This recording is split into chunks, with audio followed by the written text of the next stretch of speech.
투입을 하고 있다는 거에 대해서 그거에 대해서도 조금 고민을 해야 된다라고.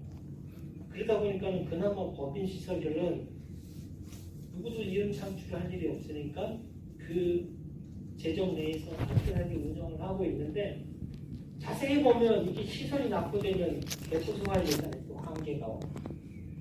보조가 없으면 그런 거에 힘들어하는 모습을 봐서 여러분도 나중에 그 시설을 운영을 하시게 된다든가 아니면 종사자로 가게 되면 잘 살펴봐야 돼. 가능한 한 법인제를 하시길 원하고 투명한 데를 가셔야 돼. 그래서 쉽지 않다. 저 사람 돈 많이 벌 것 같지만 노인 시설에 갖고 돈 벌 수 있는 방법이 없어요. 그래서 서로 이해를 해줘야 되는 부분도 있어요. 아까 그 얘기가 그거예요. 그 문제가 하면 시설의 운영이 급격하게 어려워지는 게 악순환의 고리가 끊어지죠. 자, 기관장의 역할. 자, 다시 개관으로 가는 게 뭐냐면, 시설의 기관장은 이런 사건이 안 일어나게 해야 돼요. 일어나면 제가 극단적으로 표현하면 선택이에요. 요양시설을 닫을 거면 뭔지를 못해. 닫지 않을 거면 이제는 고민이 많아요.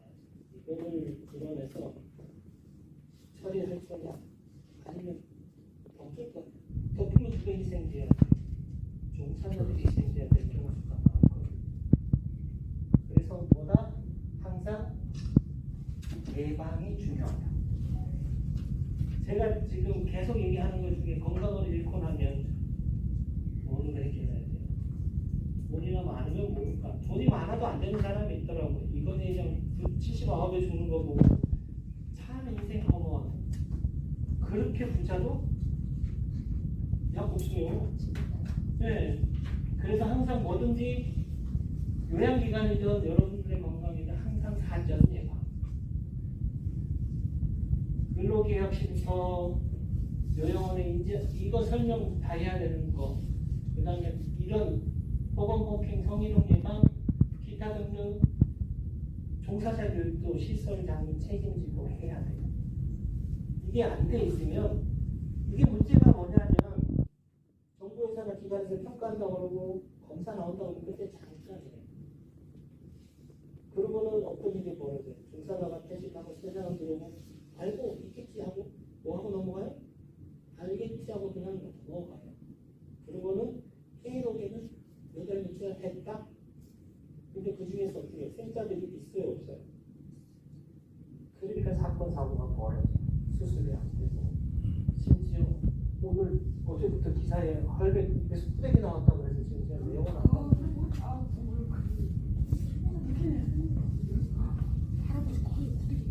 그 정도로 이게 지금 이게 방치되고 있는 현상이 있어요. 이게 원인이 뭔지를 좀 들여다봐야 되는데 말도 안 돼. 살아있는 어린 몸에서 이렇게 나온다. 아무튼 이용자와 계약 시에는 계약자의 요구, 인권팀의 금지라든가 상호조치, 수료의 행위, 제공 금지 명확하게 설명되고 수집해야 되는데, 아까도 말씀드리지만 이게 우리 사고하고 서양적인 사고는 틀려요. 제가 이렇게 보면 서양에서는 종사자가 오면 진짜 디테일하게 서류 주고 만리 사인하고 서류 주고 만리 하는 절차를 거쳐서 진행을 하는데, 우리는 어때요? 왔어요? 누구예요? 소개하고 사인했어요? 근무하세요. 제가 그걸 봐요. 아, 이건 아닌데 싶은데 현장은 어때요? 빨리 오면 빨리 투입을 해야 되죠. 그게 나중에 크게 사건을 키울 수 있는 요인이지 않을까 싶어서, 이거 뭐 여러분들 이런 게 있다는 것만 기억하시고요. 위기 대응 매뉴얼은요, 기관에서 계속 강조를 해요. 각국 기관에서 자기 지역에 사고 안 나기 위해서 매뉴얼을 내려주고 설치를 하고, 그 다음에 화재 예방, 화재 통로, 그 다음에 계속 수지를 시키고 있어요. 그러다 보니까 예전에 뭐지요? 그 아이들 태어나고 키우는 시설에서 지진 났을 때 순간 활력 있게 잘해서 그 네, 칭찬받은 기관들 봤어요. 그 종사자들 진짜 잘 대처를 한 거예요. 우리나라에 지진이 일어날 줄 누가 알았어요. 근데 그 몇 사람이 그 환경에 빨리 적응을 했다라는 건 참 칭찬할 만했다라는 거. 아까 얘기한 것처럼 당황하지 않았다는 거 좀 더 올라왔어요. 자기들 보호보다 아이들 보호해서 아예 그냥 무의식 중에 행동하는 게 영상에 보여지더라고요. 너무 멋있었다. 자, 그래서 보충 전담 기구는 이게 법령으로 기준 이름이 있어요. 30명 이상이냐 이하냐 라고 법은 정하지만 네, 이게 중요하지 않다라고 생각을 해요. 우리 직장 생활할 때 여러분들 나중에 취업할 때 그거는 자료에 있을지 모르지만 이직률을 유심히 봐야 돼요. 이직률이 빈번하다? 가야 된다 안 가야 된다? 가야 돼. 건강한 내부에 문제 있다는 게 지표로 보여줘요. 고용노동부나 주택등록 건강보험공단이나 어디에 뭔가 요즘 워낙에 정보공시가 잘 되고 있어서 살펴보시는 게 좋아요. 가서 아니면 나오지 쉽지 않거든요. 그래서 혹시 자녀들 취업할 때도 봐요. 중요해요. 장기 재직자가 많은 집단일수록 근무 환경이 좋은 거예요. 물론 좋은 건지 경제적인 혜택이 많아서 그런 건지는 모르겠지만 구체적으로 힘들어도 페이라도 많이 주면 낫잖아요. 아는 후배가 서울의 원장병원에 근무하는데 벌써 25년 차가 병원에 25년 간호사들 잘 없어요. 근데 거기에 장기 재직률이 90%에 육박을 해요. 왠줄 알아요? 근무 환경이 좋거든. 페이도 좋고 막 쉬지 않으니까 안 나가는 거예요. 근데 우리나라 메이저 3, 5 이중은 엄청나게 높아요. 왜? 힘들거든. 연봉 세요. 간호사 초봉 요즘 4,500, 5,000이래요. 근데 저희 둘째가 실습 나가려면 난 간호사 안 하네. 사람이 살 곳이 안 된대. 그래서 네, 보건교사 한다고 해서 속으로 아싸. 그것까지는 제가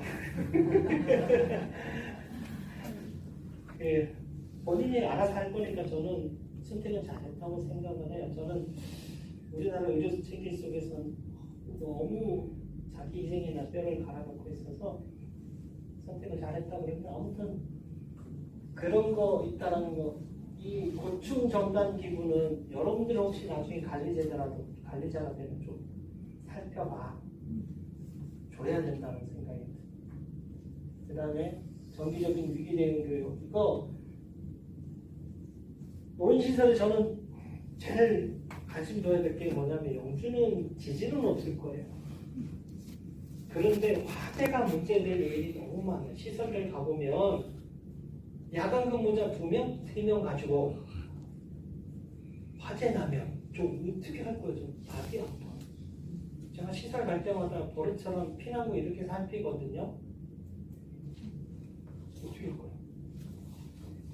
요즘 휴게소 6시 이후 되면 우동 안 가는 거 아시죠? 8시 이후에 먹을 거 없어요. 고속도로죠.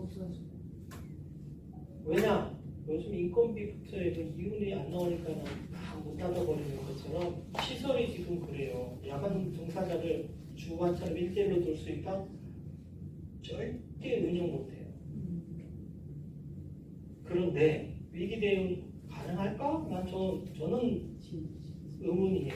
이 또한 어떤 사건 사고가 벌어지면 정부에서도